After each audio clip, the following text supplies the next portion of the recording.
na kusema serikali sisi wakulima wa majani chai, the president and the deputy walileta T-board ilete haki kuangalia vile KTDA na other practitioners wanaendesha majani chai. Wakaleta ule Cherugui akaleta program ya kufuatilia pesa ya wakulima ya kahawa, ile inaitwa DSS, Direct Settlement System. Ati pesa ikilipwa huko inakuja kwa mkulima direct.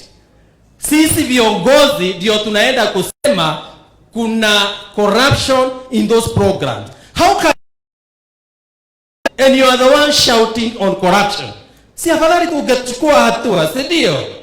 Kwa hivyo langu nikisema ya kwamba mimi nimetoka, all the interventions imejaribiwa kufanyika ya kuchange His Excellency the Deputy President. They are afraid of Dr. William Ruto. And I wish we can tell our people, just stop wherever. Wacha tushikane, tuone vile tutaweka rais na deputy wafanye kazi, tuweze kuruka 2027.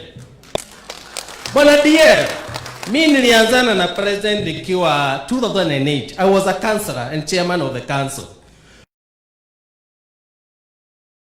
The backyard. But the people about who will suffer a lot under the presidency ni sisi. Because we are talking the truth.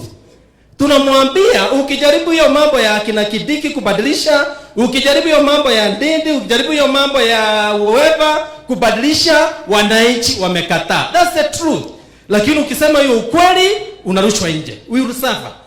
Na DL imefika hata kwetu. You are not going through serikali. Tukiomba kina Sudi, saidieni tafadhali. We need to fight. We need to work together. We take this government which has the whole tuende pamoja, tuweke rais 2027 apiga miaka 10 aweze kuongoza nchi na kutufanyia ile mambo alituahidi. Kwa hivyo Bwana wabariki sana, tunawapenda sana.